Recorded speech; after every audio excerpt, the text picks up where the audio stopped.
What's up, y'all? How y'all doing on this Saturday afternoon? It's Saturday, May 16th.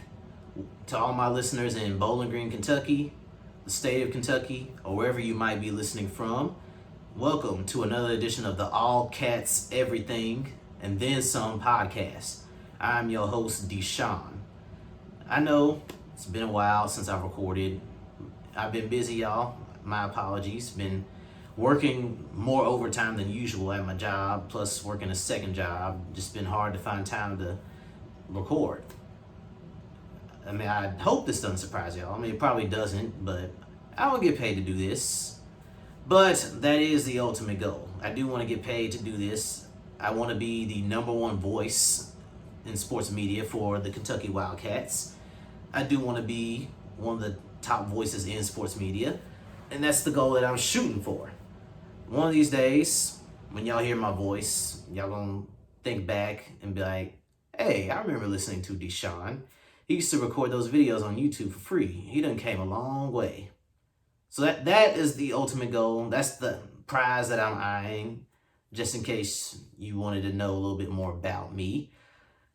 But first, before I jump into this podcast, I just want to say rest in peace to Ahmaud Arbery.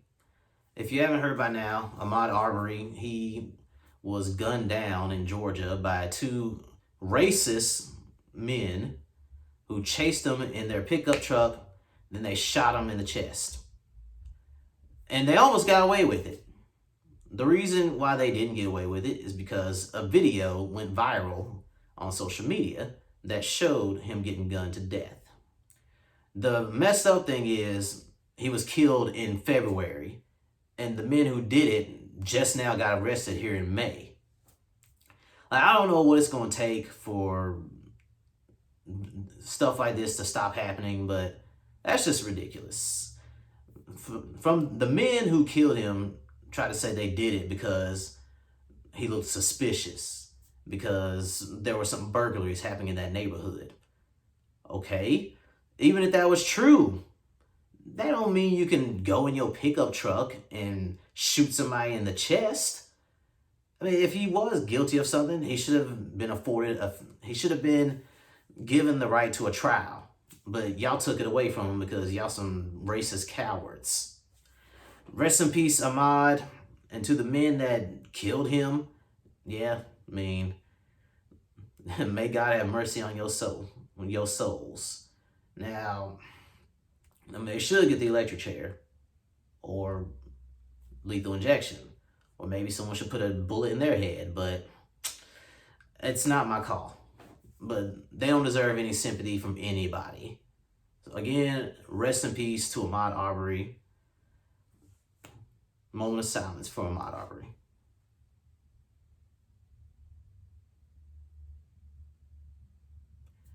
All right, y'all. You know, the country's opening back up.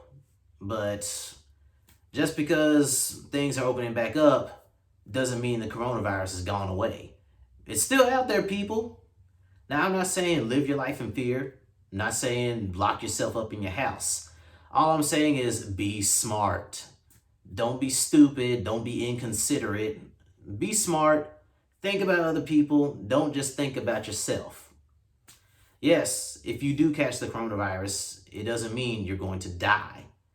But it's no fun, from what I've read in the stories of the coronavirus survivors. Von Miller plays for the Denver Broncos. When he talked about his coronavirus experience, he said it was hard for him to breathe, especially with him being an asthmatic. He said he lost his sense of taste. He lost his sense of smell. His lungs were compressed. It was rough for him. Other coronavirus survivors said the same thing, that they lost their sense of taste, they lost their sense of smell, and it was hard for them to breathe. One story I read, this woman, she survived the coronavirus, but she damn near came close to death. Another story I read, a guy had to be on a ventilator, and he had to be isolated from everyone and everybody for 20 days. Now look, I want to get my hair cut too. I mean, that's why I'm wearing the hat. Look at me. I look rough. But, I mean, a haircut is not worth risking my life. I'll be all right. It's been a month since I got a haircut, but I'll be okay. if I gotta go another month without a haircut, so be it. I'll be all right. I mean, at least I'm still alive. At least I'm still able to work. At least I'm still able to be around my family and not be isolated. Is getting a haircut worth risking your health? Is it worth putting other people in danger? I don't think so. But I don't speak for everybody else. I try to be considerate of others, even though some don't, but it is what it is. All I'm saying is be smart, be considerate. Just because the country is open does not mean the coronavirus just magically disappeared. So take care of yourself, take care of your loved ones, and we will get through this. All right, y'all. So it wouldn't be the All Cats Everything and Then Some podcast if I didn't talk about the Kentucky Wildcats. If you haven't heard by now, Kentucky landed a transfer student in Olivier Sarr. This was big for Kentucky because Olivier Sarr fills a position of need. When Nick Richards decided he was going to enter the NBA draft and hire an agent, that left a hole at the center position for Kentucky. Now, Nick Richards wasn't the only position player we lost. We also lost Emmanuel Quickley, Tyrese Maxey. We lost Ashton Hagans, E.J. Montgomery, Nate Sestina. Well, he wouldn't have been able to come back anyway because he was a grad student transfer. We lost E.J. Montgomery. We lost Khalil Whitney in the middle of the season last year. And we lost Johnny Juzang, who decided to transfer to UCLA to be closer to home. Yeah, it's a lot of players to replace. 8 players, man. It's a lot. But that just confirms my opinion of John Calipari. A lot of people say, oh, he can't coach. The only reason he wins is because he got talent. Well, if you're a good coach, you're going to get good players. And Calipari is a good coach. I'm not saying he's the best coach in college basketball, but to say he can't coach, that's just flat out wrong. John Calipari's got over 700 career wins. John Calipari has won 70% of his games since he's been a head coach. You don't win 700 plus games and 70% of your games all time if you're just an average coach. I'm not saying he's the best, even though I hate to admit it. Coach K from Duke is the best coach in college basketball. But John Calipari is one of the top 5, no worse, top 10 coaches in the country. You gotta be a damn good coach if you can lose 8 players to the NBA or transfer and still be able to field a competitive team the next year. Like I said earlier, Nick Richards wasn't the only position player we lost. But, like I said, we lost Quickly, we lost Maxey, we lost Hagans. We lost 3 of our guards, but I wasn't so concerned about guard play going into next year because we got some pretty good guards coming in next year. One of which is Davion Mintz. Davion. He is a grad student transfer from Creighton. Now, he didn't play last year because he suffered an ankle injury, so he's going to be a little bit rusty early on, but I think as the season progresses, he'll get better. He'll be a good point guard for us. Now, Davion Mintz, with him being a grad student transfer from Creighton, he's going to bring a lot of experience for that point guard position. He has experience playing in the NCAA tournament. He has experience against big-time competition. Now, Creighton, they may not be in a Power 5 conference, but the Big East is pretty damn good. Outside the Power 5 conferences, the Big East is the best basketball conference in the country. You got Creighton, you got Villanova, Xavier, Providence is good some years, Georgetown, although they haven't been good recently. They don't go down without a fight. So Davion Mintz is going to be, going into the SEC shouldn't be too much of a problem for him. He should be able to handle the competition, no problem. And in addition to Davion Mintz, we also got Devin Askew. Askew originally was in the class of 2021, but he reclassed in the class of 2020. I really like Devin Askew. He's a pass-first point guard, got a great shot, great handles, solid on the defensive end. He may end up being a one and done, depending on how he does his freshman year. But there's also the chance he'll come back for his sophomore year, which if he does come back for his sophomore year, that's great. It'll be 2 years in a row we got an experienced point guard. Devin Askew, honestly, is probably the player I'm most excited about besides B.J. Boston and Terrence Clark. Now, Boston and Clark, both of them are shooting guards, but they can also play small forward. Both of them are long. Both of them are athletic. Both of them are pretty good on the defensive end. Boston, a little bit better than Clark, though, as a shooter, but Terrence Clark is a little bit more athletic. I think both of them are going to be great. Both of them, I think they'll be our 2 leading scorers next year. I'm really excited about Brandon Boston Jr., a.k.a. BJ, and Terrence Clark. We also got Keon Brooks. He decided to return for his sophomore year. Even though Brooks didn't put up big numbers, he brings experience, which is something that we sorely need.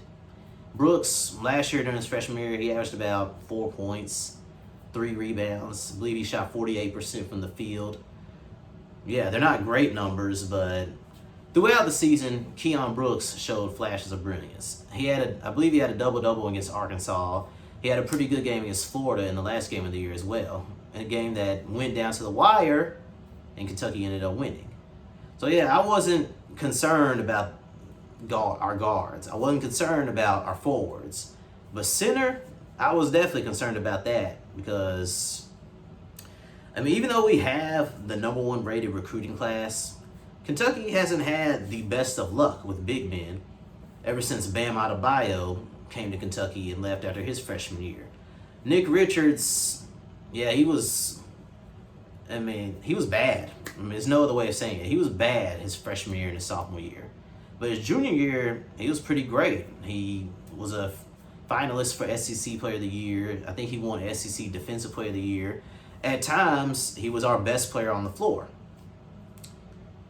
And losing Nick Richards was a big loss because we need that experience. Now, Lance Ware, Isaiah Jackson, the 2 power forwards that we got for our 2020 recruiting class, I think they're pretty good. I think they got potential. But again, they're just freshmen. And like I said, we haven't had the best of luck with our big men since Bam Adebayo left. So, I hope they do well. But I guess what I'm trying to say is I'm not as high on them as I am B.J. Boston and Terrence Clark. I think they're going to be great. They're going to be one-and-done players. They're going to be in the NBA come 2021. But Isaiah Jackson, Lance Ware, wasn't so sure about them. Now Jackson, he's tall. He's 6'9". He got a 7'3" wingspan. He's athletic, but he's skinny. Now some scouts think he's a pretty good post player, but I haven't seen enough of him to make that judgment. Lance Ware, he's about the same height, 6'9", but he weighs 220. Now, he's a little bit more physical than Isaiah Jackson, but again, Lance Ware, he ain't got that length. He got a decent wingspan, but it's not like an Anthony Davis or a Nick Richards wingspan. So for Kentucky to get Olivier Sarr, that was huge. Now Sarr, he played for Wake Forest for 3 years. He's not a grad student transfer. He's going to have to get a waiver in order to play right away, which, unless the NCAA decides to give Kentucky the middle finger and say, screw you, I think he'll get it. Olivier Sarr, last year playing for Wake Forest, he averaged 13 points, 9 rebounds. I think he shot close to 60% from the field. He was pretty good. He was a good player on a bad team. He had some of his best games were against tough competition. Against Duke, he had 25 points. Now, he only grabbed 5 rebounds in that game, but they ended up beating Duke in double overtime. Against Arizona, I think he had like 30 and 17. Against North Carolina, he had 12 and 10. Against Louisville, I think he had 20 and 10. Or maybe it wasn't Louisville. Maybe I'm mistaking Louisville for Pittsburgh. But I really like Olivier Sarr. For what I've seen of him, he's a great post player. He's a mobile big man. He's long. Now, he's not quite as good as Nick Richards on the defensive end, but That's okay. He's not a complete slouch, so I'm not worried about him on the defensive end. I think his length and mobility will make up for him not being as explosive as Nick Richards. Excuse me. But he will need to get that waiver. If he doesn't get that waiver, then we're gonna be hurting because Olivier Sarr was the best transfer student out there on the market.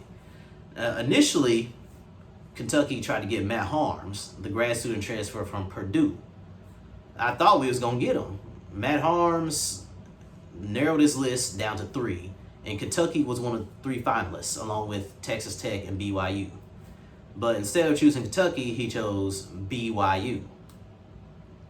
Now, why did he choose BYU? Shit, I don't know. I think he would have been better off at Kentucky, but excuse me, it's his choice in the end, so I ain't mad at him. And BYU, I ain't saying they're bad, but BYU hasn't really been a great team since Jimmer Fredette left in 2011. Now, my guess is, now again, I'm only guessing, Matt Harms chose BYU because he wanted to be the main man.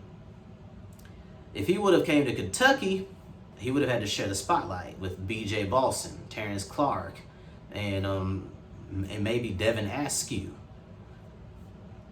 Now, I understand you don't have to go to Kentucky to be a pro.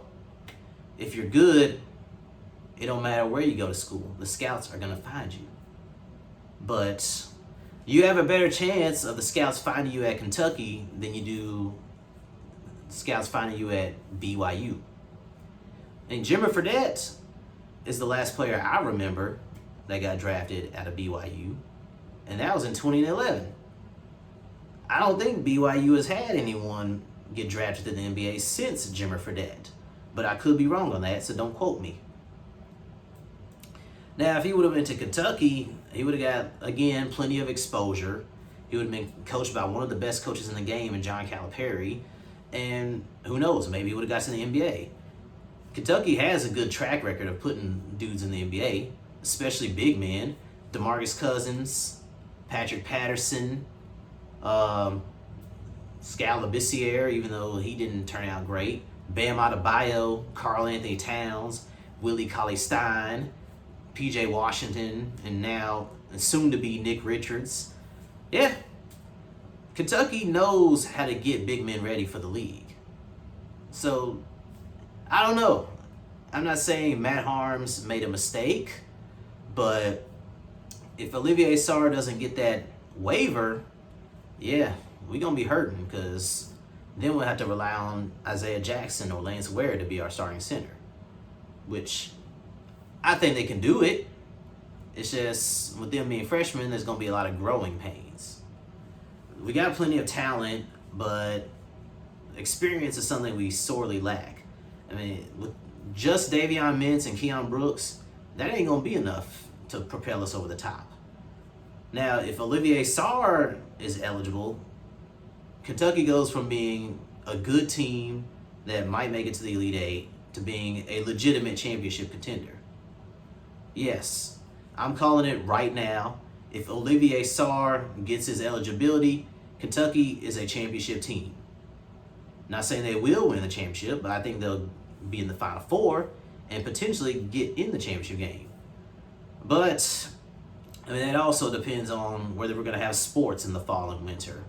Now, yeah, the coronavirus, even though states are opening, like I said earlier, the coronavirus didn't just up and disappear. So, I mean, we'll see. I mean, hopefully we'll get our sports back because, I mean, I'm not just excited for Kentucky's basketball team. I'm also excited about football. We got arguably our greatest recruiting class ever. I'm really excited about seeing Justin Rogers play next year, as well as Kelvin Joseph, the cornerback who transferred to Kentucky from LSU. Now, I'm gonna let y'all in on a little secret. Cornerback is my favorite position on the defensive side of the ball, and I love cornerbacks. And LSU, they don't call LSU DBU for nothing. Yes, I know there's other schools out there that produce great defensive backs. Ohio State, Florida State, uh, damn, what's that other school? I don't forgot. But anyways, LSU is the best school in the country for defensive backs. I mean, just look at all the defensive backs they got in the NFL. Patrick Peterson, Jamal Adams, Morris Claiborne, Tyrann Mathieu, Grant Delpit. And that's just a short list.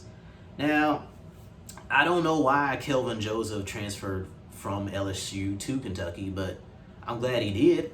He was a 4-star player. He was an All-American coming out of high school. He's a big cornerback. He's 6'1", 190. From what I hear, he's physical, freakishly athletic. I'm excited. I can't wait to see him play. I can't wait to see Terry Wilson come back. I mean, as long as he doesn't get hurt, Kentucky is good for at least 9 wins. Yes, I do believe so. I've seen Kentucky's schedule. I mean, the only teams that really concern me are Georgia, Florida, and maybe Louisville. But every other game, I think, is winnable. Now, I'm not saying they're guaranteed games. I mean, ain't no game guaranteed. All I'm saying is I think Kentucky has a good chance to win 9 games next year, with Kentucky, Georgia, Florida, and maybe Louisville being the potential games they don't win. That's all I'm saying. But anyways, I'm pretty sure all you Kentucky haters are tired of hearing about the Wildcats, so I will move on just for you. Yeah, even though there's no sports, there ain't been a shortage of stories. One of which is Tom Brady. He left the Patriots to sign with the Tampa Bay Buccaneers. Now, honestly, I gotta say I'm surprised. I thought Tom Brady was gonna play the rest of his career in New England, however long that might be. He signed a 2-year contract, I think, for like $50 million to go to Tampa Bay. Brady, yeah, he's 40 plus years old. I believe he's 42 now. But I do believe he has at least 2 more good years left in him. And he could potentially take the Buccaneers to the Super Bowl. They've got great receivers. Mike Evans, he's one of the top 5 receivers in the game. Chris Godwin, although he's a number 2 receiver, he's one of the top 10 receivers in the game. O.J. Howard, he a young up-and-coming tight end. They got a solid offensive line. Their defense, although they don't have the best defense in the NFL, I do believe the Buccaneers defense will be better next year because Brady will take care of the ball. He ain't going to throw 30-plus interceptions like Jameis Winston and make the defense tired. Brady will control the clock, which will allow the defense to stay fresh, which will allow them to be able to make a bigger impact. I don't think Brady's going to go out there and throw for 5,000 yards, but he'll throw for over 4,000. He'll probably get 30 to 40 touchdown passes, probably only throw about 8 interceptions. Tampa Bay, if they don't win the NFC South, I think they'll get in the playoffs as a wild card team. And since the NFL had decided to expand the playoffs to 14 teams, that means 7 teams from each conference gets in. So I think there's a good chance the Buccaneers will make it to the playoffs. Will they get to the Super Bowl? Excuse me. I don't know. But I gotta say, I was surprised. From what I've been hearing, like there was excuse me, conflict between Brady and Belichick. Now I'm not saying, I mean, I don't know for sure. I don't know what goes on behind closed doors for any of these NFL teams, but I was listening to a podcast the other day. I think it was the Pat McAfee show, and they were talking about how Belichick didn't want Brady back next year. How Belichick had did everything in his power so Brady would have a subpar season and force Brady's hand to make him leave. Now, I really don't know how much truth that there is to that, but yeah, New England, unless Jarrett Stidham can turn into Tom Brady overnight, I don't think New England's going to the playoffs next year. They'll be lucky to win 5 games.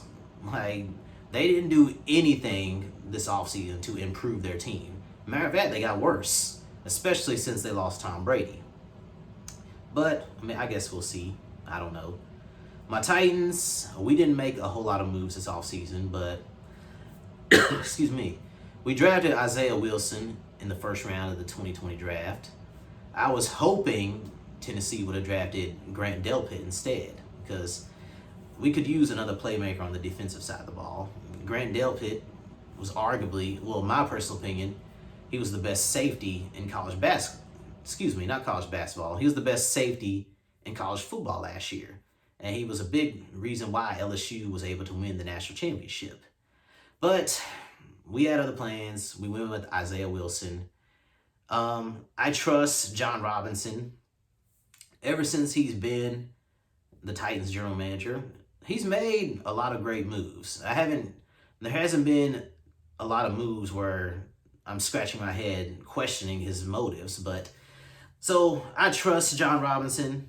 I trust that Isaiah Wilson will be able to fill in right away for Jack Conklin and be pretty good. I wasn't too happy about, Tennessee trading Jarrell Casey. I believe he still has a little bit of gas left in the tank. I mean, he's definitely slowing down, but I mean, I guess trading him for a draft pick, even if it is a lower draft pick, is better than losing him for nothing. Tennessee, we also signed Vic Beasley. I mean, he alright. He had that one good year where he led the league in sacks, but other than that, he hasn't really been an impact player. But who knows? Maybe he can find his footing in Tennessee. I mean, we've got plenty of good players on the defensive side of the ball, so there shouldn't be a whole lot of pressure on Vic Beasley. Hopefully he can help our pass rush because, I mean, although our defense is good, we need somebody that strikes fear into opposing quarterbacks coming off that edge. Maybe Vic Beasley can be that guy. I don't know, but I think it's going to work out. I think Vic Beasley is going to be a solid player for us. I think if Tennessee doesn't win the AFC South, I do believe we'll get into the playoffs as a wild card team. We'll probably go 9-7 again, which, oh God. It's it's funny because it's like we always go 9-7 or 8-8. It's almost like we have Jeff Fisher as a coach all over again, but honestly, I gotta say Mike Vrabel is a much better coach than Jeff Fisher. I do believe that Tennessee could get to the Super Bowl next year, but in order for that to happen, well, our defense is going to have to play great again, which I'm not too concerned about our defense. I'm really more concerned about the offense. Tannehill was solid, but he needs to be better.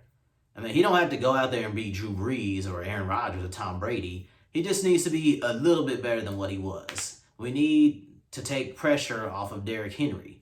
Now, yes, our offense starts and ends with Derrick Henry. When he does great, the whole offense is clicking. When Derrick Henry struggles, yeah, the whole offense struggles. We especially saw that in the AFC Championship game against the Chiefs. Now, had we beat the Chiefs, would we have won the Super Bowl? I don't know. But again, I think the Titans have a good chance of getting to the Super Bowl next year. Honestly, though, I mean, we haven't had a repeat Super Bowl champion since the Patriots repeated in 2003 and 2004. Kansas City might just be a repeat Super Bowl champion this coming season if we have football. I mean, they didn't really lose. I don't believe they lost any key players. They made some good moves in the offseason. Mahomes is going to play at an MVP level again, so it wouldn't surprise me if Kansas City goes back to the Super Bowl. Yep. Moving on from the NFL, NBA hasn't been short of stories either. If you haven't been watching The Last Dance, you've been missing out. The Last Dance, tomorrow, the final episodes of The Last Dance will air on ESPN. It's a 10-part series if you don't know. If you have a Fire Stick and you haven't watched it, I would recommend looking it up on one of the apps because it's a damn good documentary. Now, me personally, I wouldn't say it's the best 30 for 30 film ESPN has made, but I'd put it in the top 5, maybe top 3. My personal opinion, the best 30 for 30 film that has been made was The U, the one about Miami. If y'all don't know, that to me is the best one. I really like The U Part 2 as well. The Marinovich Project was a great one. The Last Dance, and Without Bias, the 30 for 30 about Len Bias and how his life tragedy came to an end. Now, watching The Last Dance, it just takes me back to memory lane. Now, in 97, 98, that was Jordan's last year with the Bulls. That was the last time the Bulls won a championship. The Bulls had just completed their second three-peat. Now, I don't remember it that well because in 97, I was 8 years old. Yeah, I was 8 years old in 97. I turned 9 in 98. I don't remember it. I mean, I couldn't tell you word for word what happened, but just watching The Last Dance, it just takes me back to memory lane. It takes me back to me being a kid and watching the Bulls with my dad and asking him questions about basketball, about Michael Jordan. Like, it's a great documentary. I love it. But, the reason why I brought up The Last Dance is because ever since it started airing last month, it has re-sparked the GOAT debate as to who the greatest basketball player of all time is. Now, I'm going to say this one time only. I don't entertain the GOAT debate. Excuse me. I don't entertain it. I try to avoid the GOAT conversation by all means. Reason why is because people take it too serious. Like, I like debating sports, but when it comes to who's the greatest of all time, people just take it too serious. And then they just bring up stupid shit to make their points. Sorry, I try not to curse on my podcast, but it's just so annoying every day going on the Facebook and seeing, oh, Jordan's great of the time. LeBron ain't got shit on Jordan, blah, blah, blah. Like, shut up. I don't care if people say LeBron James is the greatest player of all time. It's not that serious. My personal opinion, Michael Jordan is the greatest player of all time. But it doesn't bother me if somebody else says LeBron James is the GOAT. It ain't gonna bother me if somebody says Kareem Abdul-Jabbar is the GOAT, or Kobe Bryant, or Wilt Chamberlain, because it's not that damn serious. You can debate sports without taking it too serious. You can debate about sports without bringing up dumb shit to make your point. Like one of the points I see, people say, oh, LeBron ain't the GOAT. He only scored 8 points in the finals. Okay, people have bad games. Whether it's in the finals or whether it's in the regular season, whether it's in the first round of the playoffs. People have bad games. I mean, if that disqualifies you from being the greatest of all time, then ain't no GOAT. Because everybody had a bad game. And there's not a single player in NBA history that has never had a bad game. Now, granted, don't get me wrong, 8 points from LeBron James in the finals, yeah, that's bad, especially for a player of his caliber. But that still doesn't take away from his greatness. Now, on my personal Facebook page, I shared a video that featured Taylor Rooks. She said what I was thinking. She said what I've been dying to hear people say on national television. It's okay to appreciate both players. Like she said, you're not going to convince somebody that LeBron is better than Jordan. And vice versa. You're not going to convince somebody, if someone says LeBron is the GOAT, you're not going to convince them that Jordan is better. That's okay. It's okay to have a different opinion. You don't have to agree all the damn time. It's okay if someone says LeBron is the greatest of all time. It's okay if someone says Jordan is the greatest of all time. As long as you give respect where it's due, ain't no problems. But see, that's why I don't like having the GOAT debate, because people don't give their respect when it's due. Now, yes, some people just troll on Facebook. And yes, Trolling sometimes is funny, but when you overdo it, it's just annoying and you look stupid. Like that dumbass motherfucker, Henry Rivera. Every damn Facebook post that deals with the NBA, it's some stupid shit from Henry Rivera posting like, oh, LeBron's not the greatest of all time because he got a losing record. Oh, LeBron's not the greatest of all time because this and that. And it'll be a story about Vince Carter. I'm like, dude, shut the hell up. This story is about Vince Carter. No one gives a damn that you're obsessed with LeBron James. Like, take your stupid ass trolling for somebody who wants to hear it. Like, damn, let people who actually want to discuss sports in peace. Yes, again, my personal opinion, Michael Jordan is the greatest player of all time. But I still give respect to LeBron James. I mean, he is one of the greatest players of all time. My personal opinion, there's only two players greater than LeBron. The only players who have, in NBA history, who were better than LeBron James are Jordan and Kareem. That's it. I mean, LeBron, yeah, you can make fun of him for having a losing record, but the dude's great. He's talented.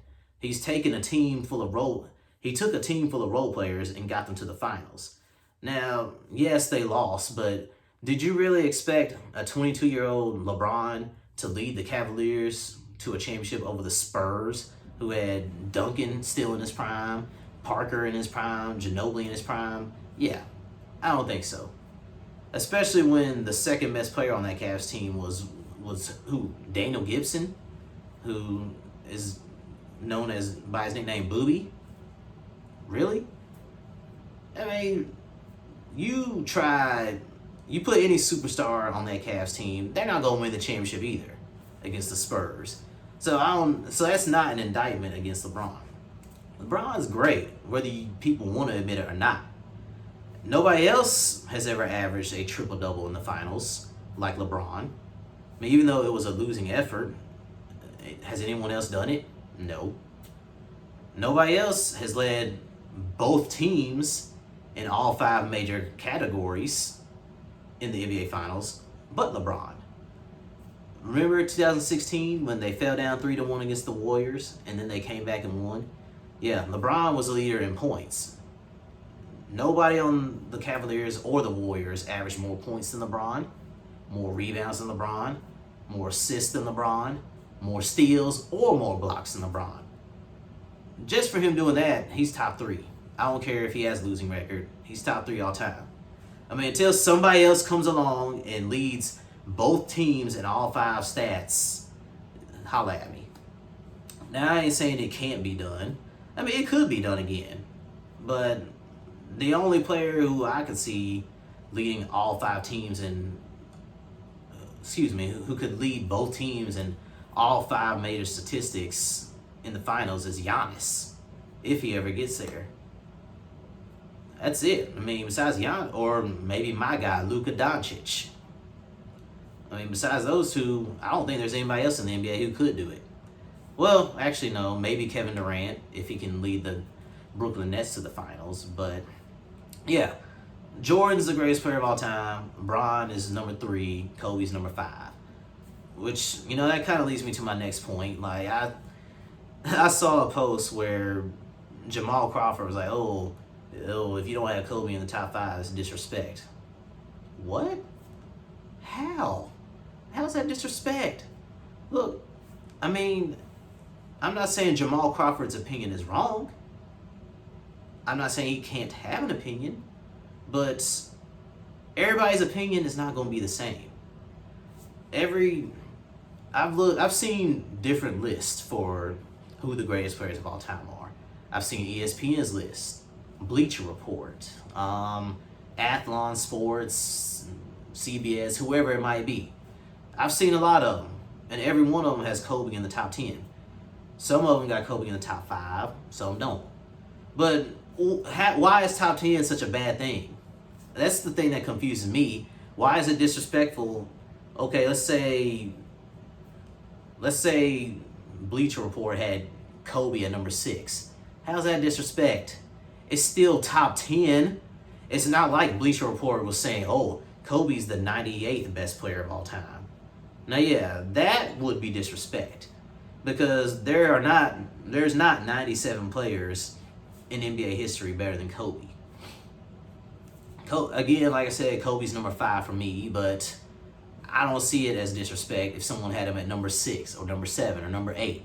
As long as Kobe's in the top 10, no harm, no foul. Now, if you don't have Kobe in the top 10, I might have to question that because there's definitely not 10 players all time better than Kobe Bryant. But again, it's all just opinion.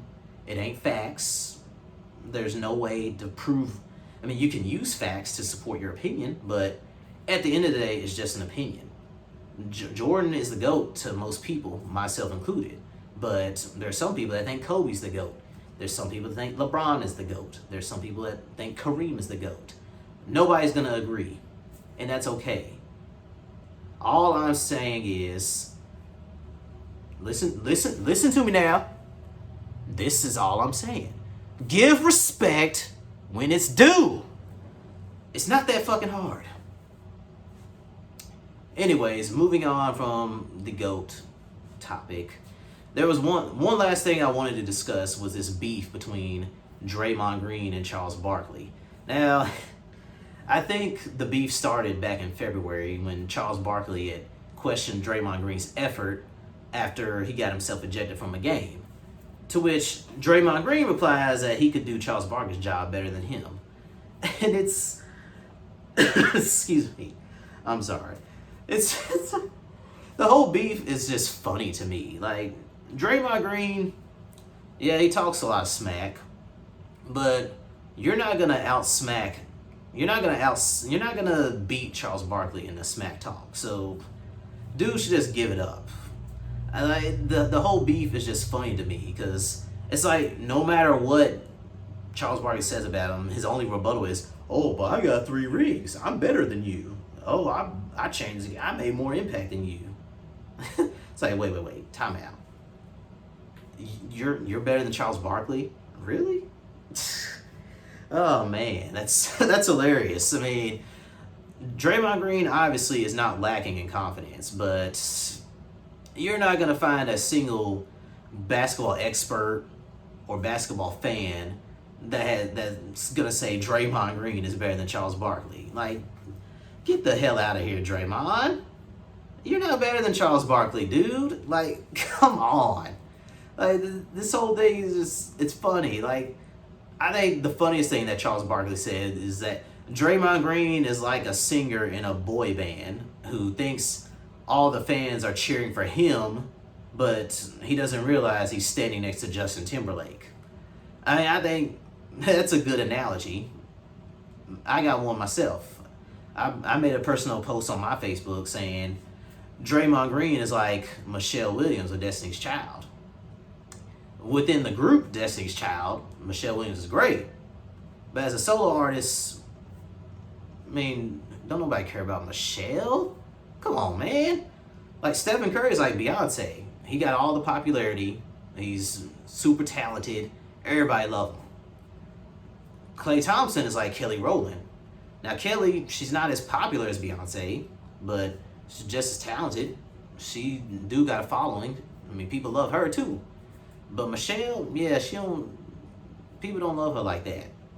Nobody really, I mean, Michelle, she ain't got no hits as a solo artist. I mean, none that I'm aware of. I mean, Kelly, as a solo artist, she had Motivation and Lay It On Me. She was featured in Nelly's song Dilemma, which is a great hit, by the way. Yeah, Kelly got hits. Beyonce, as we all know, got hits. And Formation, Upgrade Ya, Crazy in Love, whatever. I ain't the biggest fan of Beyonce, but yeah, she got hits. She got fans. Yeah, Draymond Green is like Michelle Williams. Now, I'm not saying he's trash. You gotta be somewhat talented to make it to the NBA. I'm not saying that he's trash, but what I am saying is this: he's an average player at best. When Draymond Green has the Splash Brothers to lean on, yes, he's great. I give him credit. He does the little things that don't show up in the stat sheets. He's unselfish. He sets screens. He plays good defense. But Without the Splash Brothers, Draymond Green is just an average role player who's not worth the money that Golden State is paying him. And as you saw this year, Draymond Green made no kind of impact whatsoever, whether it was on the offensive end or the defensive end. Golden State had the worst record in the league. Now, a lot of that was because Curry was down. Curry went down to injury. D'Angelo Russell was also in and out of the lineup. And Klay Thompson is still recovering from a torn ACL. But if Draymond Green is as good as people say he is, this was his moment to shine. This was his moment to keep the Warriors somewhat competitive. But they were getting blown out every other game. Like, I don't know what people see in Draymond Green, but he's not good to me. He's just an average role player. Now, of course, we all got our opinions, but I'm not trying to get anyone to change their opinion. I just don't see why people think Draymond Green is good. Then you got all these fans making excuses saying, oh, but it's not his job to be a scorer. Yeah, you're right. It's not his job to be a scorer, but it's not his job to shoot under 40% from the field. It's not his job to shoot under 30% from the three-point line. It's not his job to get himself thrown out of a game because he wants to argue with the referees. Like, yeah, I get it. Referees are not perfect, but you're not a star, Draymond Green. You're a role player.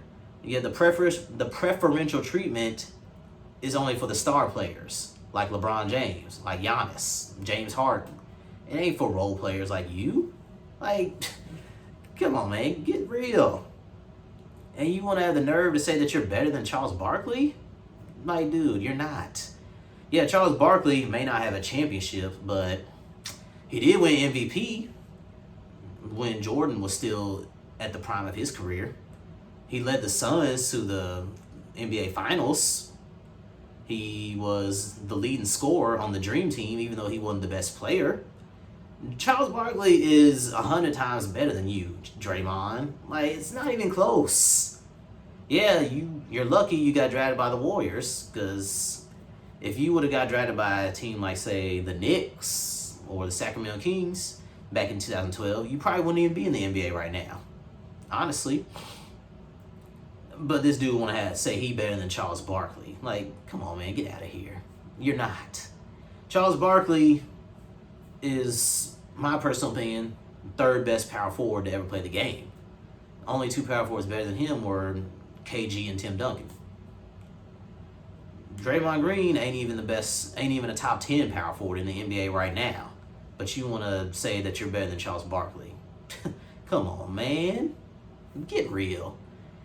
You know, something else that I thought was funny. Draymond Green, I was listening to the All the Smoke podcast with Matt Barnes and Steven Jackson, and they had Draymond Green as a host. It was a pretty good podcast, I must admit. I mean, don't get me wrong, I respect Draymond Green as a player. I respect him as a person. But, I mean, for him to think that he's better than Charles Barkley, that's just funny. Like, it's just hilarious to me. Like, there was one snippet in that podcast where Draymond Green had said, some people who criticize him, they don't know shit. I mean, yeah, that might be true about some people that criticize him, but I mean, let's be honest here, you're not as great as you think. I mean, you're not better than Curry. You're not better than Klay. I mean, you're like the third best player on the Warriors, maybe the fourth. I mean, I'd say every NBA team, I mean, some people have tried to say that Draymond Green is a top 25 player, which I disagree with that wholeheartedly. Every NBA team got at least one player better than Draymond Green. So that automatically kicks him out of the top 25. Some teams got at least two players better than Draymond Green. So yeah, he definitely ain't a top 25 player. Definitely not top 30. But some people think so. I mean, I ain't trying to convince you otherwise, but I wholeheartedly disagree. That's all I'm saying. But anyways, the snippet that I wanted to mention, Draymond Green in that podcast with Steven Jackson and Matt Barnes, All the Smoke. By the way, y'all should check it out. It is a good podcast. He had said, I'm the best screen setter in the league. I'm the best screen setter in NBA history.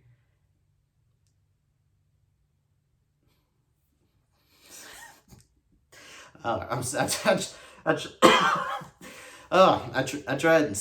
Sorry, I'm sorry, y'all. I tried so hard to hold that laugh in, but okay. My reaction, my reaction when I heard that was obviously my laughter, but I was also like, okay, you're the best screensaver in NBA history. Does anyone care? Like, seriously though, does anyone care that Draymond Green is the best screensetter in NBA history? Nah, I don't think so. Like, don't nobody care?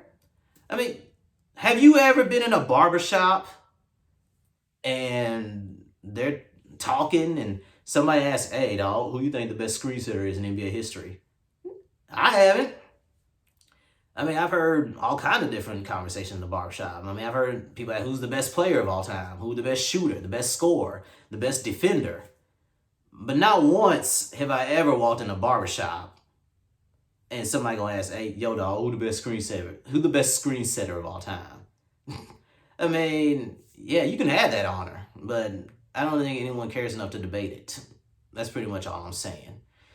All right, y'all. That's it for All Cats, Everything, and Then Some. Hope you enjoyed it. If you didn't enjoy it, oh well. I mean, you can pretend like you never listened to it. That's all I'm going to say. Y'all enjoy the rest of y'all Saturday, and I'm out.